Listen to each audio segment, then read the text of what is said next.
नमस्ते मित्रों। कथा निधि चैनल पर आपका बहुत बहुत स्वागत है। हमारी आज की कहानी अनजान की लिखी हुई कहानी है, जिसका नाम है कुत्ते की दुम। तो चलिए कहानी शुरू करते हैं। रघुवीर जी घबराए घबराए हुए से अपनी पत्नी वंदना और बहू दोनों को अभी आता हूँ कहकर जो निकले, तो वंदना और अंजलि दोनों ही हैरान रह गई। वंदना जी पीछे से रघुवीर जी को टोकते हुए बोली, आप जा कहाँ रहे हैं? क्या हो गया है? कुछ मुझे भी तो बताइए। कहीं आप सुनैना के घर तो नहीं जा रहे हैं? बताइए मेरी बेटी कैसी है? लेकिन रघुवीर जी ने वंदना की एक भी बात नहीं सुनी। अंजलि अपनी सास को संभालने लगी, क्योंकि वे घबरा कर गिरने गिरने को हो रही थी। घबराहट तो अंजलि को भी हो रही थी कि अचानक से ऐसा क्या हो गया जो पापा जी ऐसे भागते हुए चले जा रहे हैं। किसी अनहोनी की आशंका से उसने तुरंत ही अपने पति आरव को फोन लगाया और अपने पति को सारी बात बताकर उसे भी सुनैना के ससुराल जाने के लिए कहा। रघुवीर जी जाते हुए रास्ते में अपने समधन के फोन के बारे में सोच रहे थे कि उन्होंने किस तरह से फोन पर बातें की थी। उन्हें याद आने लगा, वो बोली थी, भाई साहब आकर ले जाइए अपनी बेटी को, हमें नहीं चाहिए ऐसी बहू। अगर ढंग के संस्कार सिखाकर भेजेंगे तो रख लूंगी, नहीं तो ले जाइए, पूरी जिंदगी अपने पास बैठा कर खिलाइए। मैं अपने बेटे की दूसरी शादी कर दूंगी। अरे एक से एक लड़कियां लाइन में लगी हैं, जाने कहां से लाकर पटक दिया है इसे। तब रघुवीर जी ने फोन पर जवाब दिया था कि बहन जी ऐसी बातें मत करिए, मैं अभी आता हूँ, मैं समझा दूंगा सुनैना। अब उससे ऐसी कोई गलती नहीं होगी, एक मौका दे दीजिए उसे, मैं अभी आता हूँ। कहते हुए फोन रखकर तुरंत ही रघुवीर जी अपनी बेटी सुनैना के ससुराल के लिए निकल पड़े थे। जब रघुवीर जी अपनी बेटी सुनैना के ससुराल पहुंचे तो उनके पीछे पीछे आरव भी पहुंच गया। रघुवीर जी और आरव को देखते ही सुनैना की सास इंदु दोनों बाप बेटे पर भड़क गई। आ गए, आ गए आप लोग। मुझे तो ये समझ में नहीं आता है कि कौन सा मुंह लेकर आ जाते हो आप लोग बार बार। क्या सिखाया है आपने बेटी को? ना बोलने की तमीज है, ना संस्कार है, ना रहन सहन का ढंग है। जाहिलों की तरह बच्चे पैदा करके बड़े होते ही शादी कर दिया और थोप दिया दूसरे के सर पर, जिंदगी भर के लिए झेलने के लिए। इंदु जी की बात सुनकर शर्म से पानी पानी हो रहे थे रघुवीर जी। वे सर झुकाए चुपचाप इंदु जी की बातें सुनते रहे। आरव को इंदु जी के ऊपर बहुत गुस्सा आ रहा था, क्योंकि पहली बार वह अपने पापा को इतना बेइज्जत होते हुए देख रहा था। बेटी की बात थी, मजबूर था, कुछ कह नहीं सकता था। कोई और होता तो पापा की इतनी बेइज्जती पर कब का उसका मुंह तोड़ चुका होता। लेकिन वही बात, लड़की वाले थे, झुकना ही था, चाहे उसके लिए पापा की बेइज्जती ही क्यों ना हो, सब कुछ सहना था। इंदु जी ने एक बार भी रघुवीर जी और आरव को बैठने के लिए तक नहीं कहा। उनको देखते ही बस अपने मन की भड़ास निकालना शुरू कर दी। रघुवीर जी बेचारे बने चुपचाप खड़े हुए सारी बात सुनते रहे। अंत में जब रघुवीर जी कुछ भी नहीं बोले, तो चिढ़ते हुए इंदु जी बोले, अब जाइए, जाकर कमरे में मिल लीजिए अपनी बेटी को, समझा दीजिए। मैं तो कहती हूँ समझाने की जरूरत ही क्या है, लेकर जाइए। महीना, 2 महीना, 4 महीना, 1 साल अपने पास ही रखिए। अच्छे से संस्कार सिखाना, बोलने की तमीज सिखाना, रहन सहन सिखाना, उठने बैठने का ढंग सिखाना, समाज में बोलचाल का तौर तरीका सिखाना। इसके बाद लेकर आना हमारे घर पे, हम दे देते हैं 1 साल का टाइम। अगर आपकी बेटी सुधर गई तो ठीक, नहीं तो 2 मिनट नहीं लगेंगे इस घर से बाहर निकाल कर अपने बेटे की दूसरी शादी करने में। इतना सुनते ही आरव गुस्से से कुछ बोलने ही लगा था कि तभी रघुवीर जी ने उसका हाथ पकड़कर इशारे से मना कर दिया। इंदु जी गुस्से में बड़बड़ाती हुई अपने कमरे में चली गई। आरव रघुवीर जी को लेकर सुनैना के कमरे में गया। सुनैना बेचारी पलंग पर पड़ी हुई थी। पापा और भाई को देखते ही उसकी आंखों में आंसू आ गए, रोने लगी। उठकर बैठने की कोशिश की लेकिन उठ नहीं पाई। ध्यान से देखने पर ऐसा लगा जैसे सुनैना काफी बीमार थी, बहुत कमजोर लग रही थी। मुंह से आवाज तक बड़ी मुश्किल से निकल रही थी, रोने तक की ताकत नहीं रह गई थी उसके अंदर। बेटी की ऐसी हालत देखकर रघुवीर जी टूट गए, उनकी भी आंखों में आंसू आ गए। लाखों कोशिश किया उन्होंने कि बेटी के सामने अपने आप को मजबूती से खड़ा कर ले, लेकिन बाप का दिल था, हार गया। आरव ने सुनैना को सहारा देकर बैठाया। सुनैना लगातार रोई जा रही थी, पापा मेरी कोई गलती नहीं है, ये लोग इंसान नहीं है, राक्षस है। मेरी हालत देख लो, मुझ में बैठने तक की ताकत नहीं रह गई है। मैं 15 दिन से बुखार में चल रही हूँ, लेकिन घर में किसी को फर्क नहीं पड़ रहा। रोहन तो बिल्कुल ही उसकी माँ के बस में रहता है। उसे तो और भी फर्क नहीं पड़ता कि पत्नी जिए या मरे। बस सबको मुझसे काम से मतलब है। मैं दिन भर काम करती रहूं तो सबके लिए ठीक है, लेकिन आज 10 दिन हो गए मैं उठ नहीं पा रही हूँ, इसलिए घर का कोई भी काम नहीं कर पाई। इसके चलते मैं सबकी नजरों में बुरी बन गई हूँ। सबको ये लग रहा है कि मैं नाटक कर रही हूँ। पापा मैं यहाँ नहीं रहूंगी। पापा मैं मर जाऊंगी यहाँ पर। मुझे ले चलो आप अपने साथ। मुझे ले चलो। हाँ हाँ बेटी, तो चिंता मत कर, मैं तुझे अपने साथ लेकर चलूंगा। लेकिन एक बात बता, मैं तुझे अपने साथ ले जाकर कितने दिन रखूंगा? महीना, 2 महीना, 3 महीना? आखिर में आकर तो तुझे यहीं रहना है ना। इससे तो अच्छा है बेटी कि बात को संभालते हुए, अपने आप को संभालते हुए यहाँ पर एडजस्ट कर। अगर मैं अभी लेकर चला भी गया तो बात और बिगड़ जाएगी। वैसे भी तेरी सास बार बार दूसरी शादी की धमकी दे रही है। अगर तू मेरे साथ चली आई तो क्या पता वो लोग गुस्से में आकर तलाक का कागज ही भिजवा दे। हमारे समाज में बहुत बेइज्जती होगी हमारी। तुम्हारी भी जिंदगी नरक हो जाएगी। पापा न, मेरी जिंदगी इससे नरक क्या होगी? अभी भी आपको दिखाई नहीं देता क्या पापा? पापा की बात सुनकर गुस्से में पापा, इससे अधिक नरक की जिंदगी क्या होगी? अभी भी आपको दिखाई नहीं दे रहा? पापा की बात सुनकर गुस्से में आरव बोल पड़ा। आरव, मुझे पता है तुझे गुस्सा आ रहा है। तेरा खून गर्म है, उबाल मारेगा ही। लेकिन इस समय जोश में नहीं, होश में रहकर काम करने की जरूरत है। सुने ना बेटी, अभी तुम बीमार हो, मैं समझ रहा हूँ। लेकिन तुम ये भी तो सोचो कि जो माहौल है, अगर मैं तुमको लेकर चला भी गया तो आने वाला कल बहुत बुरा होगा। बेटा, जहाँ से मैं देख रहा हूँ वहां से शायद तुम नहीं देख समझ पा रही हो। मैं एक काम करता हूँ, मैं यहीं पर हूँ। तुम जाओ आरव के साथ डॉक्टर के पास और अच्छे से दिखाकर दवाई वगैरह लिखवा कर लाओ। दवाइयाँ लेकर आओ। जब तुम ठीक हो जाओगी तो सब कुछ वैसे ही सही हो जाएगा। नहीं पापा, आप नहीं समझ रहे। आपको लग रहा है कि मैं बीमार हूँ इसलिए ऐसा माहौल है। ऐसा नहीं है पापा। मैं बीमार नहीं भी होती हूँ, पूरे दिन घर के कामों में लगी भी रहती हूँ, तो भी मेरे साथ ऐसा ही होता है। दो कौड़ी की इज्जत भी नहीं है इस घर में मेरी। मुझे यहाँ नहीं रहना है। ठीक है बेटा, चलो मैं तुम्हें लेकर चलता हूँ, लेकिन फिर ये बताओ कि कितने दिन रहोगी वहाँ पे? हमारा तो उस समाज से नाता है जहाँ मायके से बेटी की डोली उठती है और ससुराल से अर्थी। अगर हम समाज से अलग चलने लगेंगे तो लोग हमारा जीना मुश्किल कर देंगे। मेरी परवरिश, मेरे संस्कारों पर उंगलियां उठने लगेंगी। सुनैना ने लाख पापा से कहना चाहा, लेकिन रघुवीर जी उसे जमाने की दुहाई देकर डॉक्टर को दिखाकर चले गए। जैसे ही रघुवीर जी घर पहुंचे, वंदना जी ने घबराते हुए उनसे पूछा, क्या हुआ जी, कैसी है मेरी बेटी? आप लोग ऐसे क्यों भागे थे और कोई फोन क्यों नहीं उठा रहा था? क्या फोन उठाऊं वंदना, बेटी का बाप हूँ, मजबूर हूँ। बेटी की तकलीफ पर भी उसके साथ खड़ा नहीं रह सकता। कहते हुए रघुवीर जी ने वंदना को सारी बात बताई। पास में खड़ी अंजलि भी सारी बातें सुन रही थी।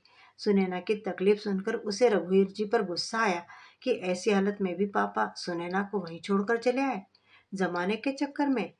ससुर के सामने तो वो कुछ कह नहीं पाई, लेकिन आरव के पास जाकर गुस्से में बोली, आरव, पापा का तो बात समझ में आती है, क्योंकि समाज का रीति रिवाज उनके दिलो दिमाग पर है। लेकिन तुम अपनी बहन को ऐसी हालत में छोड़कर कैसे चले आए? तुम्हें लेकर आने चाहिए था ना सुनैना को अपने साथ। अंजलि, तुम्हें क्या लगता है मैं सुनैना को लेकर नहीं आ रहा था? अरे मेरा बस चलता तो मैं उसको लेकर ही आता, लेकिन मैं पापा की वजह से मजबूर हूँ। वहां भी मैंने इनको कितनी बार कहा, पूरे रास्ते भी कहा, लेकिन ये मेरी बात सुनने को तैयार ही नहीं है। जब भी मैं कुछ कहता तो ये मुझे बीच में ही टोक रहे हैं। आरव की बात सुनकर कुछ सोचते हुए अंजलि ने सुनैना को फोन लगाया। अंजलि की आवाज सुनकर सुनैना तो रोने लगी और रोते रोते बोली, भाभी, मुझ में अब बोलने की भी क्षमता नहीं रह गई है, मैं बात नहीं कर पाऊंगी। कहते हुए सुनैना ने फोन रख दिया। सुनैना की बात सुनकर अंजलि की आंखों में आंसू आ गए। कितनी मरियल सी आवाज थी सुनैना की। सुनैना का व्यवहार अंजलि के प्रति बहुत अच्छा था। अंजलि को कभी भी अपने ससुराल में किसी से कोई तकलीफ नहीं हुई थी, क्योंकि वंदना जी और रघुवीर जी बहुत ही सीधे सरल स्वभाव वाले लोग थे। उन्होंने कभी भी अंजलि को बहू नहीं माना, बेटी की तरह ही प्यार किया। सुनैना भी अंजलि को भाभी कम, दोस्त वाला रिश्ता ज्यादा मानती थी। छोटा परिवार था, सुखी था। गड़बड़ बस सुनैना की शादी से ही हो गई थी। उसे उसका ससुराल अच्छा नहीं मिल पाया। सबका नसीब अंजलि के जैसा तो होता नहीं है। वैसे भी इंदु जी की बातें सुनते ही रघुवीर डर गए। इंदु जी के मुंह से बार बार दूसरी शादी की बात सुनकर रघुवीर जी की हालत खराब हो रही थी। रघुवीर जी वाकई में बड़े ही सरल स्वभाव के थे। पुलिस कोर्ट कचहरी में वो सपने में भी नहीं सोचना चाहते थे। इसी के चलते वह इंदु जी की हर बात मानने को तैयार रहते ताकि उनकी बेटी को तकलीफ ना हो। रघुवीर जी जितना झुके, इंदु जी उन्हें और अधिक झुकाती चली गई। लेकिन आज अंजलि को अपने ससुर के ऊपर बहुत गुस्सा आया। रघुवीर जी को बिना बताए वह सुनैना के घर गई और अपने साथ जबरदस्ती सुनैना को लेकर अस्पताल चली गई, जहां डॉक्टर ने सुनैना को एडमिट कर लिया। बहुत ही कमजोर हो गई थी सुनैना। जांच करने पर उसे टाइफाइड और मलेरिया दोनों एक साथ निकले। पिछले कुछ दिनों से ढंग से न खाने पीने की वजह से सुनैना सूख सी गई थी। बीमारी से लड़ने की भी उसके अंदर ताकत नहीं बची थी, जिसके चलते उसे एडमिट होना ही पड़ा। सुनैना को एडमिट करने के बाद अंजलि ने घर पर फोन करके वंदना जी को सारी बातें बता दी। बेटी की हालत सुनकर वंदना जी रघुवीर जी के साथ भागते दौड़ते हॉस्पिटल पहुंची। हॉस्पिटल पहुंचकर सुनैना की जो हालत देखी तो वंदना जी वहीं रो पड़ी। अंजलि सास को संभालते हुए सारी बातें उन दोनों को बताने लगी कि कैसे उसने सुनैना को उसके ससुराल से लेकर हॉस्पिटल में लेके गई, लेकिन उस समय उसके घर में कोई था नहीं। अरे बहू, तूने ये क्या किया बेटी? तूने तो बात को और ही बढ़ा दिया। अब बताओ, इंदु जी को पता चलेगा तो कितना भड़केंगी वो। तुमने तो सब कुछ बर्बाद ही कर दिया है। नहीं पापा जी, मैंने कुछ भी गलत नहीं किया है। मैंने जो किया वो बिल्कुल सही किया है। बहू, तुम कब से ऐसी हो गई?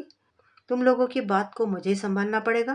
कहते हुए तुरंत ही रघुवीर जी इंदु जी और रोहन को फोन लगाने लगे। इंदु जी ने फोन उठाया और जैसे सुना कि सुनैना अस्पताल में भर्ती है, छूटते ही बोली, हाँ तो ठीक है भाई साहब, कर लो आप अपने मन की तसल्ली। आप लोग तो वहां पर हैं ही, हमारी क्या जरूरत है? माँ बाप से अच्छी देखभाल हम थोड़े ना कर पाएंगे। अब अगर ले ही गए हो तो जब तक पूरी तरह से ठीक नहीं हो जाती तब तक यहाँ वापस मत लाना। कहते हुए इंदु जी ने फोन काट दिया। सुनैना 4 दिन एडमिट रही। 4 दिनों में एक बार भी इंदु जी उसे देखने नहीं आई। रोहन आया भी, लेकिन वह भी आते ही सुनैना को सुनाकर चला गया। सुनैना, माना कि तुम्हारी तबीयत खराब है। हम तुम्हारा इलाज नहीं कर रहे थे जो भाई और बाप को बुलवा कर चली गई? हमारी तुमने नाक समाज में कटवा दी। क्या सोचेंगे सब लोग कि हम तुम्हारा ध्यान नहीं रखते हैं? सुनैना वैसे ही बीमार थी, ऊपर से पति के ताने, सफाई देने की भी उसमें हिम्मत नहीं थी। बस आंखों में आंसू लिए वह रोहन को देखती रह गई। तभी पीछे से अंजलि बोली, रोहन जी, आप कैसी बातें कर रहे हैं? सुनैना आपकी पत्नी है, कम से कम आप तो समझा कीजिए। 15 दिन से वह बीमार है, आपको उसकी हालत नहीं दिखाई दी? जब हम आज इसे लाकर अस्पताल में एडमिट कर दिए तो आप उसे ताने दे रहे हो कि भाई बाप को बुलवा कर चली आई। अगर आप पहले ही उसका इलाज करा दिए होते तो हमें जरूरत क्या पड़ती? अंजलि के मुंह से इतना सुनते रोहन गुस्से में सुनैना को घूरने लगा। उसे अपनी बड़ी बेइज्जती महसूस हुई। आखिर वह घर का दामाद था। दामाद के आगे कोई अपनी जबान कैसे खोल सकता है? दामाद तो भगवान होते हैं ना। दामाद नाम का घमंड रोहन के अंदर बहुत था। उसे ये था कि ससुराल में उसकी पूजा हो, सब लोग उसके पांव पूजे, उसके सामने बोलने की या उसकी कमियां निकालने की हिम्मत तो किसी में भी नहीं हो। लेकिन अंजलि ने तो बोल दिया, जो रोहन के लिए बहुत ही अपमान वाली बात थी, और इसी अपमान के गुस्से में वह तुरंत ही सुनैना को घूरते घूरते वहां से चला गया। रोहन के जाने के बाद रघुवीर जी ने अंजलि से कहा, बहू थोड़ा कम बोला करो। आजकल तुम किसी को भी कुछ भी बोलने लगी हो। दामाद है वह इस घर के, पता है ना तुम्हें? पापा जी, पता है मुझे कि वे दामाद है, लेकिन दामाद है, भगवान नहीं। वो भी हमारी तरह इंसान है। और अगर उन्हें इतनी ही अपनी इज्जत की चिंता होती ना तो बात यहाँ तक आती ही नहीं। फिलहाल 4-5 दिन अस्पताल में रहने के बाद सुनैना को लेकर अंजलि रघुवीर जी के घर आ गई। अंजलि सुनैना की खूब देखभाल करी। बंदना जी को कभी भी सुनैना के बारे में कुछ सोचने की जरूरत ना पड़ी। अच्छा खान पान और देखभाल और अच्छे माहौल की वजह से सुनैना जल्दी ठीक हो गई। धीरे धीरे 1 महीना हो गया।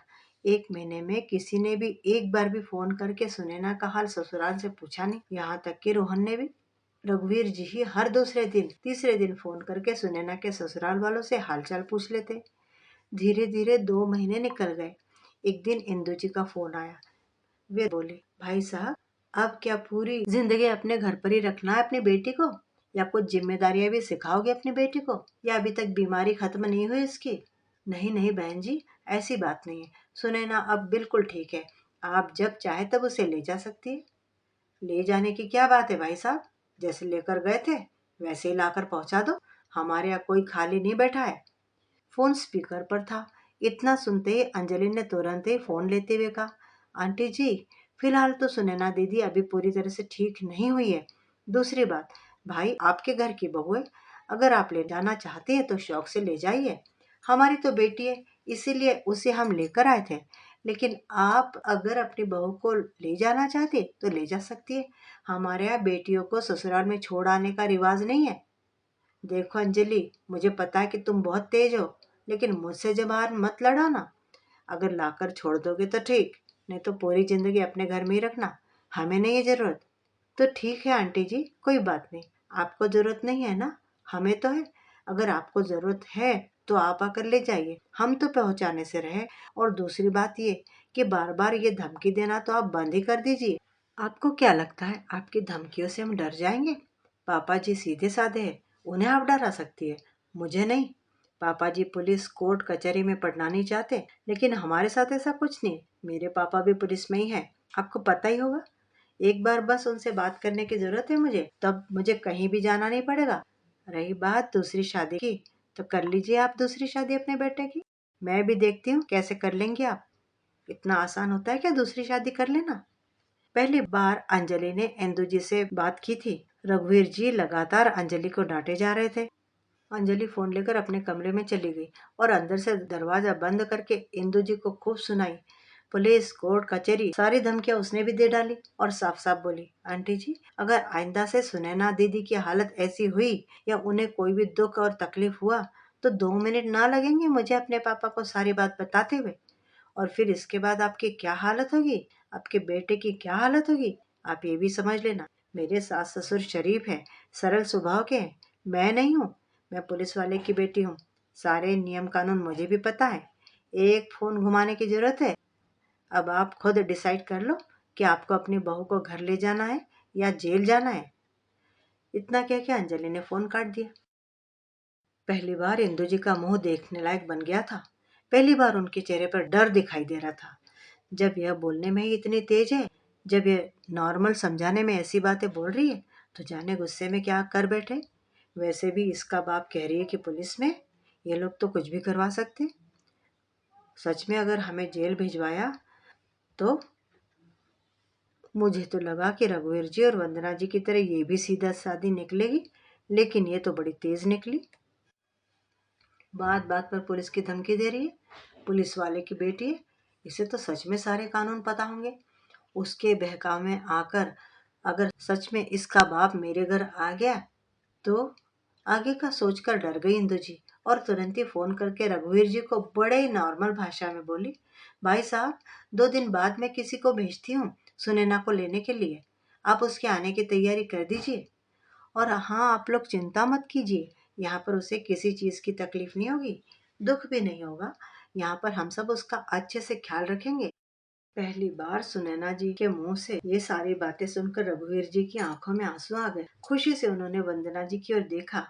सबके चेहरे पर मुस्कुराहट थी, लेकिन अंजलि की मुस्कुराहट कुछ अलग ही थी, क्योंकि पता तो उसे ही था कि अचानक से कुत्ते की दुम सीधी कैसे हुई है। इंदु जी की हालत सोचकर ही वह मुस्कुरा रही थी। अब उसे पूरा यकीन था कि इंदु जी अब कभी भी सुनैना के साथ कोई भी उल्टी सीधी हरकत नहीं करेंगी। मित्रों, अभी आप सुन रहे थे अनजान की लिखी हुई कहानी कुत्ते की दुम। उम्मीद करती हूँ कि आपको अच्छी लगी होगी। कहानी के बारे में अपनी राय जरूर लिखिएगा। आपके यहाँ कैसा चलन है, आपके यहाँ कैसा रिवाज है? लड़की को मायके लाते हैं और ससुराल ले जाने के लिए किसकी जिम्मेदारी होती है? कमेंट बॉक्स में जरूर लिखिएगा। कहानी अच्छी लगी हो तो लाइक भी कीजिएगा और अपने दोस्तों को जिन्हें अच्छी कहानी अच्छी लगती हो पढ़ सुनना, उनके साथ शेयर भी कीजिएगा। अगर चैनल पे नए हैं तो चैनल को सब्सक्राइब करना बिल्कुल भी ना भूलिएगा। कहानी सुनने के लिए बहुत बहुत धन्यवाद। आपका दिन शुभ हो।